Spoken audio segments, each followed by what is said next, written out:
wa asyhadu anna Muhammadan abduhu wa rasuluhu da'ila ridwani. Allahumma shalli alaihi wa ala alihi wa ashabihi wa ikhwani. Para jemaah masjid Bima yang dirahmati Allah Subhanahu wa taala. Kita lanjutkan bahasan kita dari tafsir surah Al-A'raf. Sekarang kita masuk ayat ke-31. Allah Subhanahu wa taala berfirman, "Ya bani Adam, khudhu zinatakum 'inda kulli masjid wa kulu washrabu wa la tusrifu." Wahai anak-anak Adam sekalian, khudhu zinatakum. Itu ambillah perhiasanmu, yaitu pakaianmu, ya. 'Inda kulli masjid, setiap kali di masjid. Wa kulu washrabu, ya. Makanlah dan minumlah, wa la tusrifu, dan jangan berlebih-lebihan. Innahu la yuhibbul musrifin. Sungguhnya Allah tidak suka dengan orang-orang yang berbuat israf, yang berlebih-lebihan. Ya. Ayat ini mencakup seluruh anak-anak Adam sebagai sindiran kepada orang-orang musyrikin yang mereka tawaf dalam kondisi telanjang, ya, sebagaimana telah kita sebutkan pada pertemuan lalu, di mana mereka melakukan bid'ah dalam ibadah tawaf, yaitu mereka kalau tawaf tidak mau memakai pakaian yang bekas pernah mereka lakukan untuk maksiat, sehingga mereka harus beli baju baru atau mereka minjem baju dari orang-orang penduduk kota Mekah. Jika mereka tidak mendapatkan ini dan itu, tidak bisa beli baju baru atau tidak bisa pinjam, maka mereka lebih utama telanjang daripada tawaf menggunakan baju yang bekas digunakan untuk maksiat. Ya, ini sebagaimana sudah kita jelaskan pada pertemuan yang lalu. Sehingga Allah membantah mereka, ya. Justru harus kalau mau sholat, mau ibadah, ya, mau tawaf, hendaknya memakai pakaian, perhiasan yang indah sebagai bentuk kesopanan bertemu dengan Allah Subhanahu wa taala. Allah berfirman, "Ya bani Adam, khudhu zinatakum." Wahai anak-anak Adam, ambillah pakaian kalian. Zinatakum di sini ada dua tafsiran. Tafsiran pertama maksudnya tutuplah aurat kalian. Tutuplah aurat kalian karena pakaian disebut dengan zina, yaitu suatu yang dipakai untuk menghiasi tubuh dengan menutup aurat. Dan yang kedua, lebih daripada sekedar menutup aurat, sebagian ulama membawakan pada lebih dari sekedar menutup aurat, itu memakai suatu yang menghiasi tubuh, seperti misalnya memakai baju yang indah, kemudian misalnya memakai minyak wangi misalnya, kemudian memakai siwak, ya, dengan syarat tidak sampai pada batasan berlebih-lebihan dan juga tidak sombong, ya. Tapi intinya dianjurkan untuk memakai pakaian yang indah. Bahkan sebagian salaf mereka punya baju yang indah yang mereka pakai untuk salat, ya, pakai untuk salat. Khudhu zinatakum inda kulli masjid. Ambillah pakaian kalian yang indah setiap masjid. Masjid di sini ada dua tafsiran, maksudnya masjid tempat ibadah, dan maksudnya juga setiap kali salat, karena masjid bisa jadi lokasi ibadah, bisa jadi yang kita tahu secara umum masjid ini, atau masjid maksudnya tempat sujud. Tempat sujud, jadi setiap kita salat dimanapun kita salat, apakah di masjid, apakah di rumah, apakah ketika kita sendirian, kita berusaha memakai baju yang bagus. Meskipun kalau kita menutup aurat saja sudah cukup, sudah sah salat. Tetapi kalau kita memakai baju yang bagus ketika salat, ini lebih sesuai dan lebih nyunnah dan menjalankan perintah Allah Subhanahu wa taala. Ya, makanya seorang berusaha salat dengan pakaian yang bagus menghadap Rabbul Alamin. Kemudian juga sebagian ulama seperti Ibnu Athiyah dalam Maharul Wajiz, dia mengatakan wa yadkhulu ma'as salat mawatinul khair kulluha, ya. Dianjurkan juga tempat-tempat kebaikan yang lain, maka seorang berusaha memakai pakaian yang baik, ya. Ya, bukan hanya sekedar salat, ketika tawaf juga hendaknya pakai pakaian yang baik, ya. Kemudian kata Allah Subhanahu wa taala,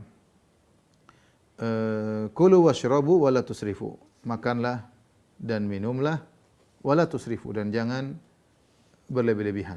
Di sini Allah Subhanahu wa taala tidak menyebutkan apa yang dimakan, objek. Allah hanya menyebutkan predikat, subjek predikat, makanlah kalian. Makan apa Allah tidak sebutkan. Washrabu, dan minumlah kalian. Minum apa juga Allah tidak sebutkan. Dan dalam kaidah jika objek tidak disebutkan, maka memberi faedah keumuman atau mutlak, apa saja boleh dimakan, apa saja boleh diminum selama tidak ada dalil yang mengharamkan. Ini silakan makan dan minum, ya. Ini mutlak, ya. Mau kapan saja, mau di mana saja, mau makan apa saja. Jadi dia umum mencakup kapan saja silakan makan dan minum, kemudian di mana saja silakan makan dan minum, ya. Selama tentunya ini hukum asal, selama tidak ada dalil yang menentangnya. Kemudian makan apapun, ya silakan selama tidak diharamkan. Makan apapun, ya. Baik yang rasanya biasa atau yang lezat, ya. Ya, syaratnya yang penting wala tusrifu. Yang penting jangan berlebih-lebihan. Jangan berlebih-lebihan. Jangan berlebih-lebihan ini bisa mencakup berlebih-lebihan dari sisi melampaui kadar batas, ya, makan terlalu kenyang, minum terlalu banyak, ini termasuk berlebih-lebihan.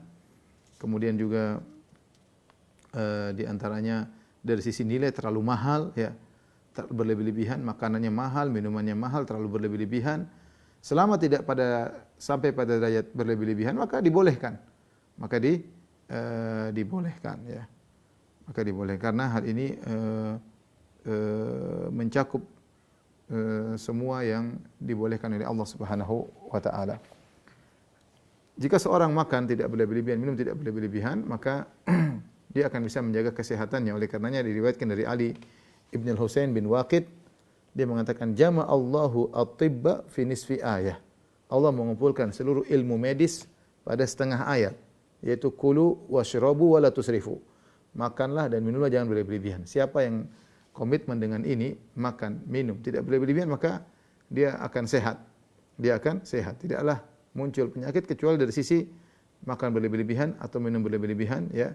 Ini yang menyebabkan adanya penyakit. Oleh karenanya Ibn Rajab Al-Hambali dalam kitabnya Jamil Ulum wal Hikam ketika menyebutkan tentang adab makan dan minum, yaitu bahwasanya seorang berusaha makan tidak berlebihan, maka makna dari perkataan beliau yaitu ketika beliau mensyarah hadis ma mala adamiyun wi'an syarran min batnihi, tidaklah anak Adam memenuhi bejana yang paling buruk seperti perutnya, ya. Kemudian Rasulullah SAW menyuruh untuk makan tidak berlebihan. Kemudian Rasulullah SAW menjelaskan kalau memang harus maka sulusun itu amihi. Kalau memang harus makan berlebihan maka jangan lupa sepertiga untuk makanannya, sulusun syarabihi, sepertiga untuk perutnya dan sepertiga untuk nafasnya. Kemudian beliau menyebutkan perkataan sebagian ulama, seandainya orang-orang mengamalkan hadis ini, yaitu perintah Allah kulu washrabu wala tusrifu, makan dan minum jangan berlebih-lebihan, maka akan rumah sakit akan kosong. Rumah sakit akan kosong, ya. Tidaklah kita sakit akhirnya kecuali karena berlebih-lebihan. Ini secara umum, ya. Makan berlebihan, minum berlebihan, ya, atau hal-hal yang berlebih-lebihan itu yang membuat tubuh tidak stabil, ya.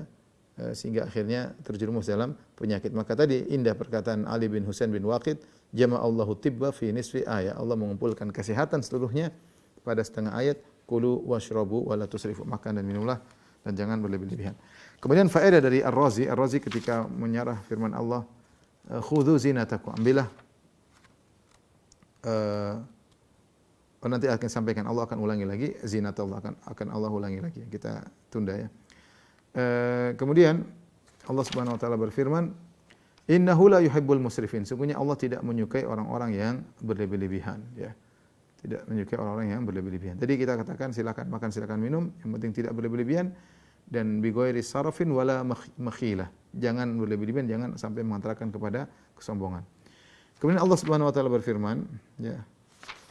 Qul man harrama zinatallahi allati akhraja li ibadihi. Katakanlah, siapakah yang mengharamkan perhiasan Allah yang Allah keluarkan untuk hamba-hambanya, wat thayyibati minar rizq, dan perkara-perkara rezeki-rezeki yang baik, ya. Dan rezeki-rezeki yang baik. Qul hiya lil ladzina amanu fil hayatid dunya. Katakanlah itu semua bagi orang-orang yang beriman dalam kehidupan dunia, khalisatan yaumal qiyamah, dan khusus untuk mereka pada hari kiamat. Kadzalika nufassilul ayati liqaumi ya'lamun. Demikianlah kami memperinci ayat-ayat bagi orang yang mengetahui, ya. Perhatikan di sini Allah Subhanahu wa taala berfirman,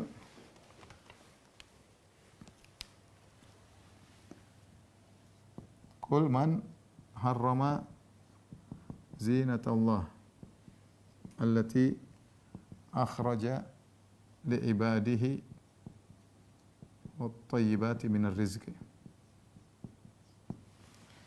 Katakanlah, ini namanya istifham ingkari, ini pertanyaan, katakanlah.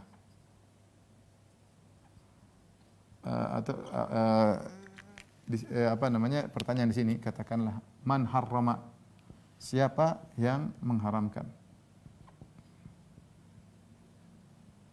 Siapa yang mengharamkan? Para ulama mengatakan ini pertanyaan tidak perlu dijawab, karena ini adalah untuk pengingkaran, untuk pengejekan, tidak perlu dijawab. Karena apa namanya, untuk mengingkari, ingkari, dan juga untuk mengejek, ya, untuk mengejek dan untuk mengejek. Gimana? Siapa yang berani mengharamkan zinat Allah? Di sini Allah menekankan tentang penghalalan dari beberapa sisi, ya.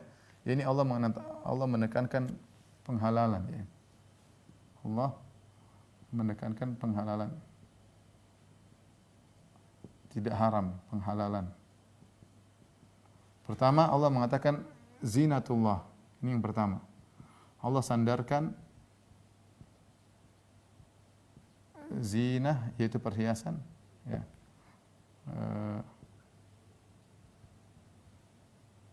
Kepada Allah. Ya. Sesuatu yang diidhofahkan kepada Allah adalah dalam bentuk pemuliaan. Qul man harrama zinatallah. Siapa yang berani mengharamkan perhiasan Allah? Kemudian Allah mengatakan allati akhraja. Allah keluarkan untuk hamba-hambanya. Ini yang kedua. Allah katakan Allah keluarkan, ya, perkara-perkara indah tersebut untuk hamba-hambanya. Ini jelas berarti benar-benar halal. Apalagi Allah sifati dengan wat thayyibati minar rizq, wat thayyibat. Yang ketiga Allah sifati dengan at-thayyibat. Itu hal-hal yang baik. Nah, ini semua menunjukkan Allah membantah mereka yang berani-berani mengharamkan. Kita tahu orang-orang musyrikin mereka mengharamkan banyak hal sebagaimana telah lalu. Mereka mengharamkan dari sisi pakaian, tidak mau pakai pakaian kalau tawaf, bahkan mereka telanjang ketika tawaf. Padahal Allah bilang Allah halalkan. Kemudian juga mereka mengharamkan at-thayyibati min rezeki banyak yang mereka haramkan, makanan yang mereka haramkan, seperti pada kita bahas surat Al-Maidah, kemudian kita bahas juga surat Al-An'am, sebelumnya surat Al-Maidah, ma ja'alallahu min bahiratin wala sa'ibatin wala wasilatin wala ham. Mereka mengharamkan bahirah, kemudian sa'ibah, wasilah, kemudian ham. Ini 4 model hewan yang mereka haramkan, baik dari onta maupun dari kambing, yang mereka buat aturan sehingga menjadi keramat, tidak boleh dimakan. Allah bilang Allah tidak pernah mengharamkan hal tersebut. Kemudian juga di dalam surat Al-An'am mereka mengharamkan sebagian onta, sebagian kambing, sebagian al-har, sebagian tumbuhan mereka haramkan, sebagaimana telah lalu kita bahas dalam surat Al-An'am. Jadi mereka banyak mengharamkan hal-hal, ya, dengan logika mereka, dengan perasaan mereka tanpa dalil. Maka Allah bantah, siapa yang berani mengharamkan perhiasan Allah, perkara indah yang Allah keluarkan untuk hamba-hambanya, dan juga mengharamkan wat thayyibati minar rizq, perkara-perkara yang baik. Dan tadi saya sudah singgung bahwasanya Ar-Razi ketika membahas tentang zinatullah, Ar-Razi ketika membahas zinatullah, ya, dia mengatakan ini umum, mencakup makanan apapun, yang lezat-lezat, ini juga boleh. Kemudian mencakup minuman apapun, termasuk yang lezat-lezat. Kemudian beliau mengatakan juga zina itu termasuk perhiasan. Perhiasan apapun.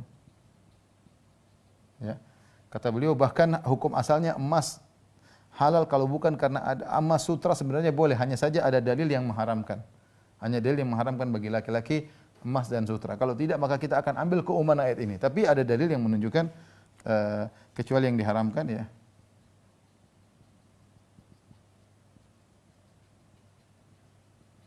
Yaitu misalnya emas dan sutra bagi lelaki. Kemudian juga misalnya kendaraan umum, cakup kendaraan. Kendaraan yang indah ya, yang indah apapun yang indah. Ya, ini hukum asal. Jadi tidak boleh ada seorang kemudian mengharamkan sesuatu. Oleh karenanya ketika Ibnu Abbas radhiyallahu anhu berdebat dengan orang Khawarij, dia pakai baju yang indah.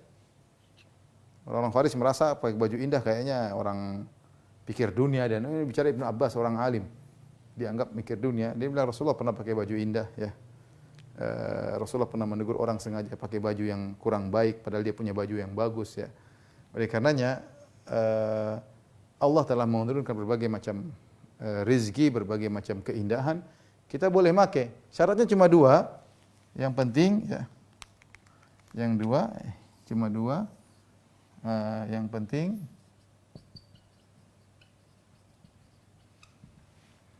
tidak berlebihan, tidak saraf,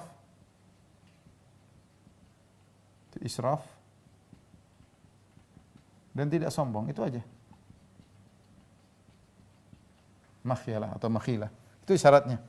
Silakan makan apa yang lezat. Bahkan mencakup makan lezat. Makanya tidak boleh orang bilang enggak boleh makan lezat. Boleh, yang penting tidak berlebihan, tidak sombong, tidak mudharat, tidak haram, intinya diperbolehkan karena Allah menamakan dengan zinatullah allati akhrajal ibadi. Yang Allah keluarkan untuk hamba-hambanya. Allah sengaja keluarkan untuk hamba-hambanya, kemudian ada yang berani mengharamkan. Dan ini bantahan telak bagi orang-orang sufiyah juga. Orang sufiyah yang mereka ekstrim tentunya, yang mengharamkan tidak boleh makan yang enak, tidak boleh ini, tidak boleh anu. Kita bilang mana dalilnya? Yang penting tidak berlebihan. Tidak berlebihan, yang terpenting tidak dalam rangka kesombongan. Seperti sebagian orang yang pamer-pamer makanan mahal, sok-sok makan makanan mahal, padahal itu harganya terlalu mahal, tidak sebanding dengan kelezatan atau artinya terlalu banyak untuk dikeluarkan untuk beli makanan seperti itu. Selama tidak berlebihan, tidak sombong, maka tidak jadi masalah. Baik. Kemudian Allah Subhanahu wa taala berfirman, "Qul hiya lil ladzina amanu fil hayatid dunya khalisatan yaumal qiyamah." Kata Allah, "Qul hiya lil ladzina amanu fil hayatid dunya khalisatan yaumal qiyamah." Perhatikan sini, kita lanjutkan. Kata Allah, "Qul lil ladzina amanu khalisatan yaumal qiyamah."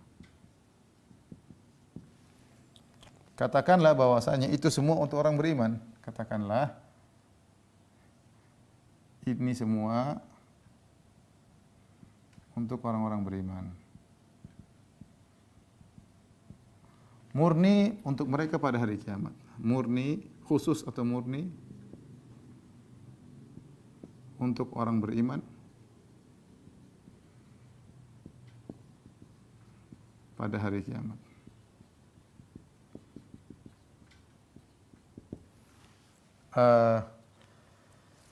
Apa maksud ayat ini? Maksudnya perkara-perkara yang halal tersebut adalah untuk orang beriman. Murni untuk orang-orang beriman pada hari kiamat. Ya. Ada dua tafsiran.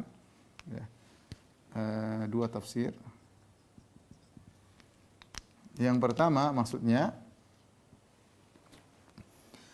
orang-orang beriman tidak akan dihukum atau diazab karena menikmati hal-hal yang halal tersebut. Menikmati hal-hal yang halal tersebut. Berbeda dengan orang kafir. Orang kafir mereka akan diazab atas nikmat yang mereka rasakan tersebut. Kenapa? Karena orang beriman menggunakannya untuk ketakwaan. Ya. Karena digunakan untuk ketakwaan.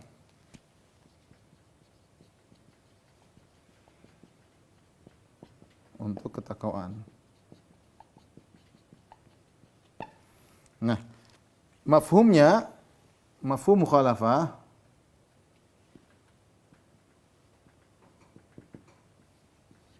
berarti orang kafir akan diazab karena menikmati hal-hal tersebut. Hal-hal tersebut.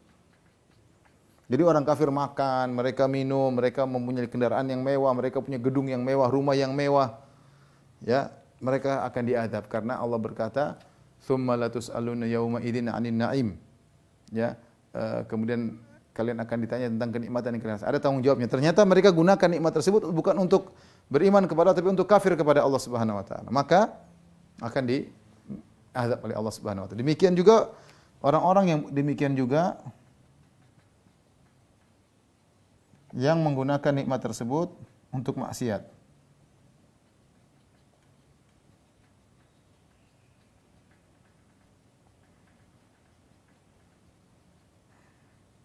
Tentu mereka akan dihukum karena hal-hal itu hanya halal bagi orang beriman.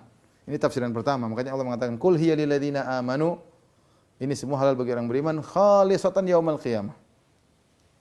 Fil hayatid dunya, qul lil ladzina amanu fil hayatid dunya. Mohon maaf tambahan sini. Fil hayatid dunya, ya, dihalalkan bagi orang beriman dalam kehidupan dunia, di dunia. Kemudian orang kafir juga di dunia mereka gunakan, tapi khalisatan yaumal qiyamah, pada hari kiamat khusus untuk beriman. Artinya orang beriman tidak akan dihukum menikmati itu semua, orang kafir dihukum, demikian juga orang yang melakukan maksiat. Tafsiran kedua, maksudnya kenikmatan-kenikmatan tersebut berupa makanan, minuman, tempat tinggal dan yang lainnya. Ini juga umum ya, umum tadi kata Al-Razi, makanan, minuman, perhiasan, kendaraan, termasuk juga rumah atau tempat tinggal. Umum juga silakan, tidak jadi masalah. Ya, rumah tempat tinggal yang bagus, yang tidak berlebihan. Makanya Rasulullah SAW mengatakan arba'un minas sa'adah, 4 di antara kebahagiaan, baitun wasi', rumah yang luas adalah salah satu kebahagiaan. Jadi bebas, tidak boleh seorang mengharam-haramkan, yang penting tidak berlebihan dan tidak sombong. Ini tafsiran kedua, kenikmatan tersebut ya berlanjut di surga, yaitu yang semisal tentunya lebih hebat, tapi di surga ada makanan, ada minuman, ada kemewahan ya. Berbeda lain halnya dengan penghuni neraka. Mereka tidak bisa makan dan minum. Mereka makannya adalah nanah ya, kemudian kotoran dan yang lain sebagainya ya. Makan dhari, buah berduri ya. Jadi khalisatan yaumul qiyamah, di dunia seakan-akan Allah berkata di dunia orang kafir bisa makan dan seperti orang mukmin, tapi di akhirat yang berlanjut hanya untuk orang-orang beriman. Ini di antara makna khalisatan yaumul qiyamah.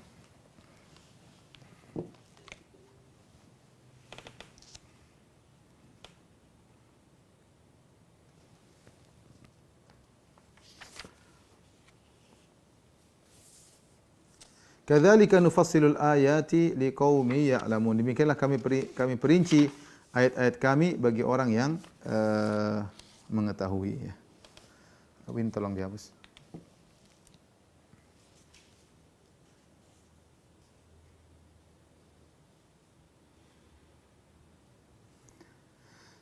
Setelah itu Allah berfirman pada ayat ke-34 ayat 33 kata Allah Subhanahu wa taala, "Qul innama harrama rabbiyal fawahisha ma dhahara minha wa ma batan." Katakanlah, hanyalah Rabbku mengharamkan perkara-perkara yang keji ya. Tuhanku hanya mengharamkan perbuatan yang keji, ma dhahara minha wa batan, baik yang nampak maupun yang tersembunyi. Wal ithma, dan perbuatan dosa, wal baghya, yaitu melanggar hak, berbuat zalim, bi ghairil haq, tanpa hak. Wa an tusyriku billahi ma lam yunazzil bihi sultana, dan Allah mengharamkan berbuat kesyirikan yang tidak ada Allah turunkan dalilnya ya. Wa an taqulu 'ala Allahi ma la ta'lamun, dan kalian berbicara tentang Allah apa yang kalian tidak ketahui. Dalam ayat ini Allah Subhanahu wa taala menyebutkan 4 model dosa. Pertama al-fawahish, perbuatan-perbuatan keji. Yang kedua al-baghyu, ya. Itsmul baghyu, dosa dan al-baghyu, berbuat zalim atau melampaui batas. Yang ketiga syirik. Yang keempat berbicara tentang Allah tanpa ilmu. Di sini Allah buka dengan firman-Nya, Qul innama harrama Rabbi, ya. Yang artinya katakanlah Muhammad, Rabbku hanya mengharamkan. Hanyalah mengharamkan.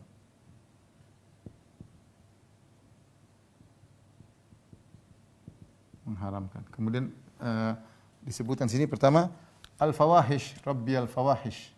Yang pertama fawahisha ma dhahara minha wa ma batan. Ma dhahara minha wa ma batan. Kemudian wal itsmu wal baghi. Kemudian yang kedua wal itsm wal baghi bi ghairil haqq. Yang ketiga wa an tusyriku billahi ma lam yunzil bihi sultanan, ma lam yunzil bihi sultanan. Yang keempat wa an taqulu 'ala Allahi ma la ta'lamun. Perhatikan sini, katakanlah Rabbku hanya mengharamkan al-fawahish. Al-fawahish itu dari fuhsh, yaitu yang keji, perbuatan yang di puncak keburukan. Perbuatan di puncak keburukan. Kalau bahasa kita memalukan, ya. Di puncak keburukan. Secara fitrah. Secara fitrah. Ya. Artinya perbuatan memalukan. Memalukan, ya. Kemudian Allah mengatakan ma dhahara minha, yang nampak maupun yang tersembunyi, yang nampak maupun yang tersembunyi, yang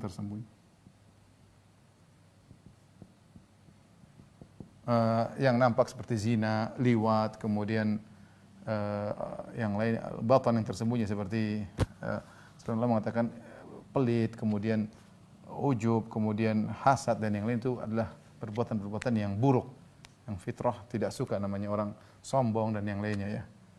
Kemudian wal itsmu wal baghyu. Al itsm adalah dosa berkaitan dengan diri sendiri.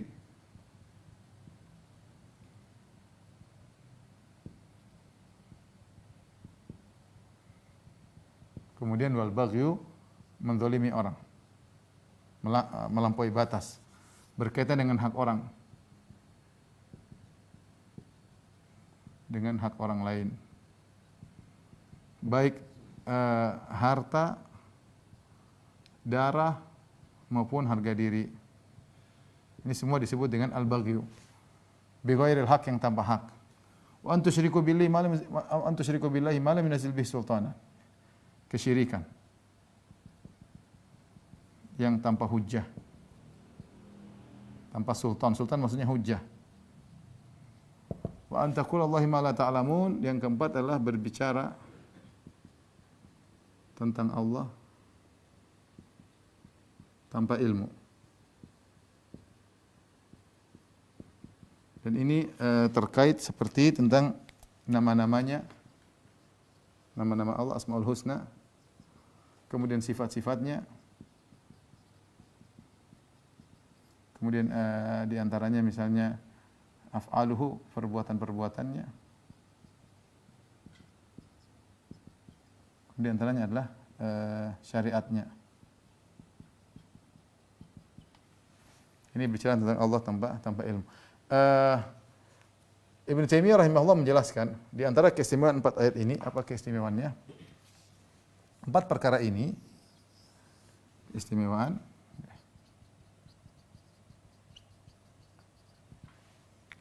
Pertama, 4 perkara ini disepakati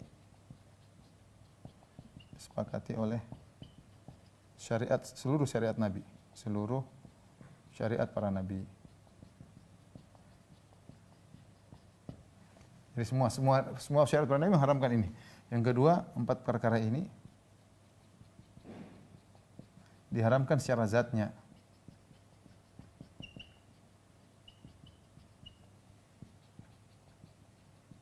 Ya, itu seluruh kondisi haram. Seluruh kondisi haram.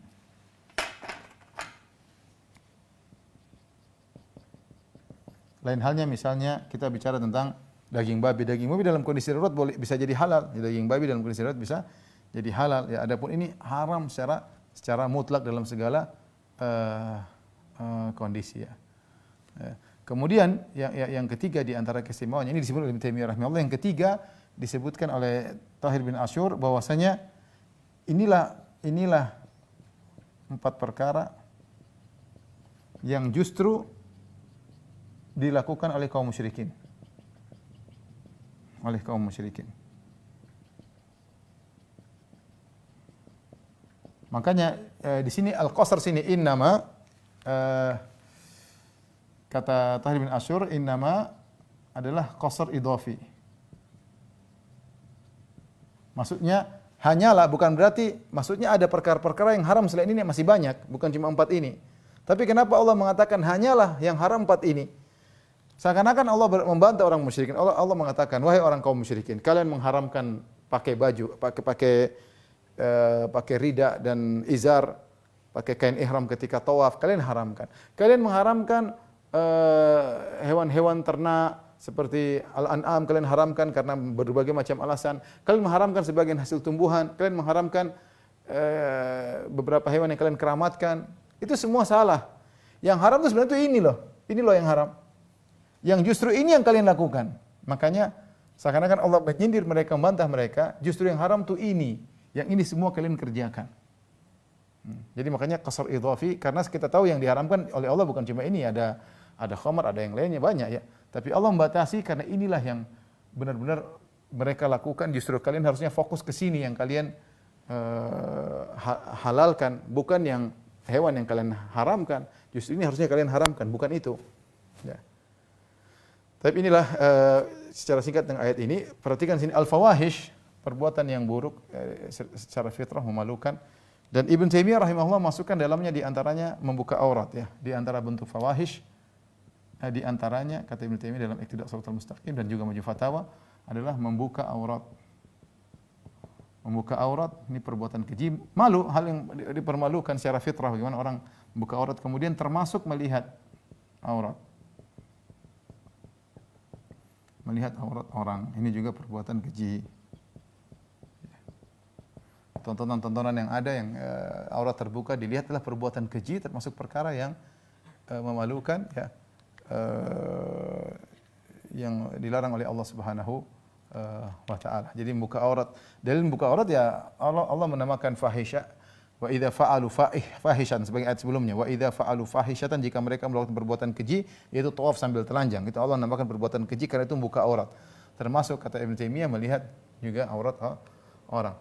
Al-ithm adalah al-fawahish, bagian daripada dosa. Cuma al-fawahish lebih spesifik dan lebih berat daripada isim. Isim lebih umum. Ya, al-baghi berkaitan dengan hak orang lain, baik kita melanggar hartanya, melanggar darahnya, memukulnya, membunuhnya, atau menjatuhkan harga dirinya juga haram, termasuk dosa-dosa yang berbahaya. Kemudian perhatikan wa antu syiriku billah ma lam yunzil bi sultana, dan kalian berbuat syirik yang tidak ada dalilnya sama sekali. Tidak ada hujjah. Sultan maksudnya hujjah. Ibnu Taimiyah dalam Iqtida' Shiratal Mustaqim menyebutkan tidak ada dalil sama sekali yang menunjukkan bahwasanya orang berdoa di kuburan orang soleh lebih dikabulkan. Enggak ada dalilnya sama sekali. Kata Ibnu Taimiyah. Barang siapa mengatakan berdoa di kuburan orang soleh lebih mudah dikabulkan, maka dia telah berbicara atas nama Allah tanpa ilmu. Dia telah berbicara atas nama Allah tanpa ilmu. Karena ini adalah syariat Allah. Tidak boleh kita mengatakan lebih dikabulkan kecuali ada dalilnya. Dan tidak ada dalil sama sekali bahwasanya kalau kita berdoa di kuburan orang soleh maka akan lebih mudah dikabulkan. Ya. Adapun cerita, hikayat, mimpi dan yang lain itu bukan dalil. Makanya di sini kata Ibnu Taimiyah Allah mengatakan wa antu syiriku billahi ma lam yunazil bi sultanan, yang tidak ada sultan, tidak ada hujjah. Allah tidak mengatakan hikayat, ya Allah tidak mengatakan cerita-cerita.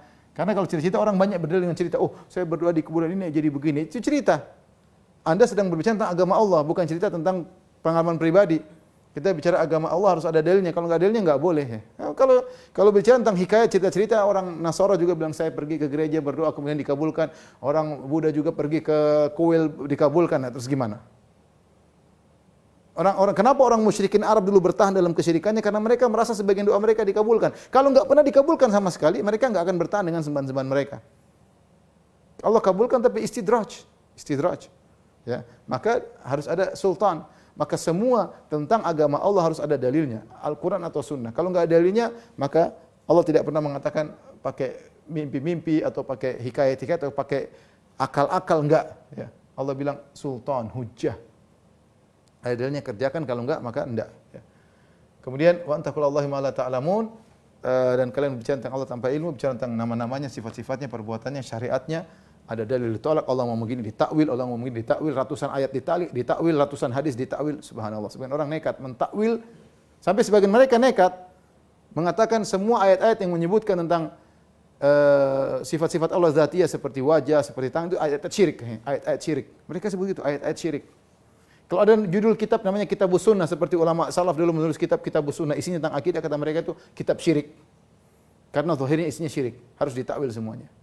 Waliyadzubillah. Mereka berani bicara tentang nama-nama Allah, sifat-sifatnya, justru mereka mengatakan zahirnya kesyirikan, subhanallah. Bagaimana kitabullah Al-Qur'an zahirnya kesyirikan?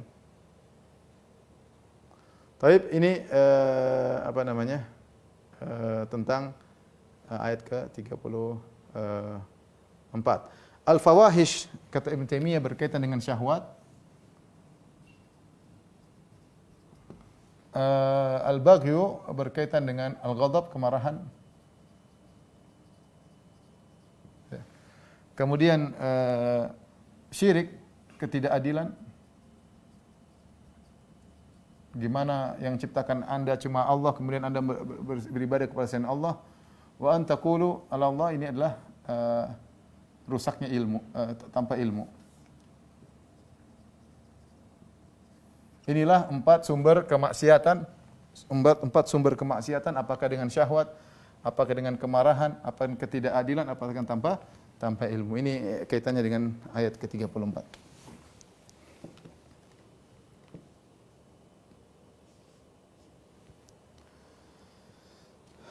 Baik, kita lanjutkan. Allah Subhanahu wa taala berfirman, dan ya, sebagian ulama memandang bahwasanya empat dosa ini adalah urutan, ya. Yang paling parah adalah wa antaqulu 'ala Allahi ma la ta'lamun. Kalian berbicara tentang Allah tanpa ilmu, karena nekat berbicara tentang agama Allah tanpa ilmu sumber segala kerusakan. Sumber kerusakan dalam syariat, sumber kerusakan dalam kesyirikan, sumber kerusakan bicara tentang agama Allah tanpa ilmu, sumber berbagai macam kerusakan yang lainnya, semua bertumpu pada berbicara tentang Allah, tentang agama Allah tanpa ilmu. Ini dosa katanya sepele. Padahal sebagian ulama mengatakan ini yang paling parah daripada yang sebelumnya. Dan orang nekat berbicara tentang Allah tanpa ilmu, dan ini hobi berbicara tentang agama Allah tanpa ilmu. Kalau dia seorang berbicara tentang kimia, dia akan hati-hati karena dia malu kalau dia ngomong salah, dia malu. Dia ngomong tentang kedokteran, dia hati-hati. Tapi kalau bicara agama, dia cuek. Lepas kontrol, bicara seenaknya. Mau bicara ini terserah. Ya. Padahal bukan bidangnya, bukan ahlinya, dengan syahwatnya membantah ulama salaf, terserah dia. Ini bahaya, hati-hati. Semua ada pertanggungjawabannya. Kalau kita bicara tentang dunia salah saja ada pertanggungjawabannya, ya. Apalagi bicara tentang syariat, ya. Tentang syariat kemudian tidak pakai dalil, bahaya. Setelah Allah berfirman, "Walikulli ummatin ajal", masing-masing umat ada ajalnya, batas waktu, ya. Fa idza jaa ajalum la yasta'khiruna sa'atan wa la yastaqdimun. Jika telah datang ajal mereka, maka tidak bisa ditunda sedikit pun dan tidak bisa dimajukan dan tidak boleh diundurkan. Ini peringatan. Ini walikulli ummatin ajal, setiap umat ada waktunya. Ini adalah takhwif, memberi rasa takut kepada seorang yang melakukan maksiat. Semua orang ada ajalnya. Anda silakan melakukan fawahish. Anda silakan berbuat dosa, silakan menzalimi orang, silakan berbuat syirik, silakan ngomong tentang agama seenak Anda, tapi ingat, ada masing-masing ada waktunya. Umat-umat yang hebat ada ajalnya, mereka sudah sirna, ya. Apalagi kita pun akan ada penghujungnya. Maka kita akan bertanggungjawabkan semua apa yang kita lakukan, ya. Dan jika sudah datang ajal, maka tidak bisa ditunda dan tidak bisa dimajukan. Ini berkaitan dengan bahwasanya umat-umat tersebut diadab oleh Allah Subhanahu wa taala. Diadab oleh Allah Subhanahu wa taala ketika datang waktu azab, maka tidak bisa ditunda. Paling tidak mereka dimatikan oleh Allah Subhanahu wa taala dan mereka akan bertanggungjawabkan di akhirat kelak. Kemudian Allah berfirman, "Ya bani Adam, imma ya'tiyannakum rusulun minkum yaqussuna 'alaikum ayati." Wahai anak-anak Adam, ya, jika datang kepadamu rasul-rasul dari kalian yang menceritakan kepadamu ayat-ayatku, ya, yaqussuna yasridun, yuridun, mendatangkan ayat-ayatku, membacakan ayat-ayatku, ya. Faman ittaqa wa aslaha fala khaufun 'alaihim wa lahum yahzan. Barang siapa bertakwa dan berbuat baik, fala khaufun, maka tidak rasa takut atas tanggung jawab di akhirat. Enggak perlu takut, dia bertakwa. Walahum yahzanun, tidak perlu khawatir sedih dengan apa yang dia tinggalkan. Yang penting sudah bertakwa. Orang kalau sudah bertakwa dan berbuat baik, dia tidak perlu, kalau dia mati tidak perlu khawatir apa di depan dia. Dia bertakwa. Yang takut itu kalau dia tidak bertakwa. Dia tahu tanggung jawabnya besar di alam barzakh besar, belum lagi di hari kiamat kelak. Tapi siapa yang bertakwa sudah berusaha semaksimal mungkin, sudah bertakwa kepada Allah semaksimal mungkin, maka tidak perlu khauf, tidak perlu takut. Bagaimana ke depannya dia setelah dia meninggal dunia. Walahum yahzanun, dan tidak pula bersedih. Contoh, ada seorang, dia ternyata meninggalkan anaknya dalam kondisi enggak beres. Tapi dia sudah bertakwa, dia sudah didik setengah mati, dia sudah sampai anaknya tetap nakal, ya sudah. Tidak perlu dia bersedih. Sudah, itu urusan Allah Subhanahu wa taala. Dia sudah melaksanakan tugasnya. Ya, kalau dia bertakwa, Allah akan mengurusi apa yang dia tinggalkan. Mengurusi apa yang dia tinggalkan, ya. Kemudian walladzina kadzdzabu biayatina wastakbaru anha, dan orang-orang yang mendustakan ayat-ayat kami dan sombong atas ayat-ayat kami, ulaika ashabun nari hum fiha khalidun. Mereka adalah penghuni neraka jahanam dan mereka kekal di dalam neraka jahanam. Jadi seakan-akan Allah menyebutkan kalau datang Rasul kami ada dua model. Ada dua model. Ada yang bertakwa dan ada yang mendustakan. Yang bertakwa maka dia la khaufun alaihim, tidak perlu takut dan tidak perlu bersedih. Adapun yang mendustakan, silakan takut dan silakan sedih. Ya. Akan menjadi penghuni neraka jahanam, silakan kamu sombong sekarang, tapi begitu kamu mati, ya, begitu kamu mati kau akan ketakutan dan akan penghuni neraka jahanam dan kekal di dalamnya selama-lamanya.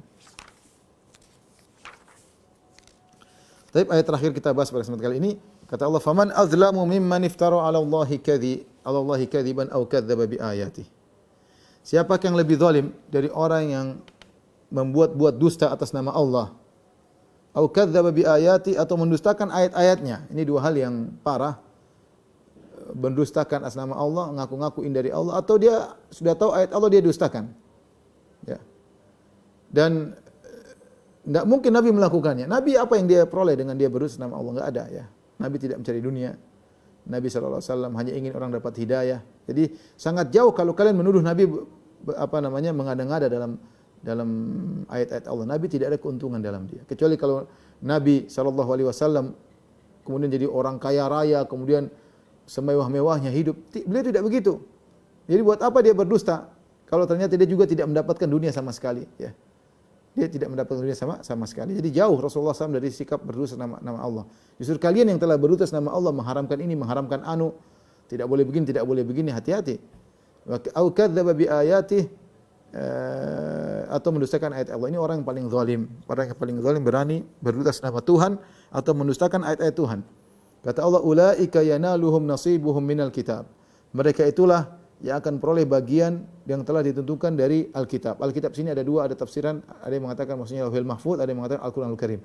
Kalau Alkitab itu mereka itulah orang-orang yang akan mendapatkan bagian dari Lauhul Mahfuz yang sudah tercatat di Lauhul Mahfuz. Maksudnya mereka hidup di dunia, yang mereka dapatkan ya sudah ditetapkan, dapat rezekinya, umurnya, semuanya sampai datang malaikat maut. Ya, sampai datang hatta idza ja'atuhum rusuluna yatawaffawnahum. Sampai jika datang para malaikat-malaikat kami mewafatkan mereka. Jadi seakan-akan Allah berkata, silakan kalian mendustakan, ya, tapi kalian hanya mendapatkan bagian yang sudah tercatat di Lauhul Mahfuz. Ya, berupa rizki, ya, umur, iya, semuanya di antaranya azab juga sudah tercatat bagi kalian. Ada yang mengatakan maksudnya Alkitab sini Al-Qur'an, yaitu mereka itulah orang-orang yang mendustakan ayat-ayat Allah atau berdusta atas nama Allah Subhanahu wa taala, mereka akan mendapatkan ancaman yang sudah diancamkan dalam Al-Qur'an. Bagian mereka dari Al-Qur'an itu ancaman. Ancaman mereka akan mendapatkan ancaman dari dalam Al-Qur'an berupa siksaan kekal di neraka jahanam. Hatta idza ja'atum rusuluna, hingga jika datang kepada mereka para malaikat-malaikat kami, rusuluna, yaitu malaikat-malaikat yang mencabut nyawa mereka, yatawaffawnahum, yang mencabut nyawa mereka. Qalu aina ma kuntum tad'una min dunillah. Malaikat bertanya kepada mereka, mana yang kalian sembah selain Allah, ya? Mana yang apakah bisa menolong kalian sama sekali? Mana sembahan-sembahan kalian bisa menolong kalian kalau kami sudah datang mencabut nyawa kalian? Kalian bisa ada sembahan kalian yang menolong? Qalu dhallu anna. Kata mereka, semua sembahan kami telah lenyap. Wa syahidu ala anfusihim annahum kanu kafirin. Kemudian mereka mempersaksikan atas diri mereka bahwasanya mereka memang kafir. Mereka menyesal, mereka tahu mereka kafir, mereka sadar bahwasanya mereka telah melakukan kesyirikan. Tapi percuma penyesalan tersebut karena sudah didatangi oleh malaikat maut. Di sini ada faedah, Allah menyebutkan hatta idza ja'atum rusuluna, telah datang rasul-rasul kami, yaitu malaikat terkadang disebut dengan rasul karena utusan Allah menjalankan perintah Allah Subhanahu wa taala. Ini disebutkan yang mencabut nyawa banyak karena Allah menggunakan lafal jamak rusuluna, yaitu utusan-utusan kami yang mencabut nyawa mereka. Sementara dalam ayat yang lain Allah mengatakan qul yatawaffakum malakul maut. Katakanlah yang mewafatkan kalian malaikat maut, satu. Allah sebutkan singular, ya. Tapi dalam ayat ini Allah menyebutkan para malaikat, ya.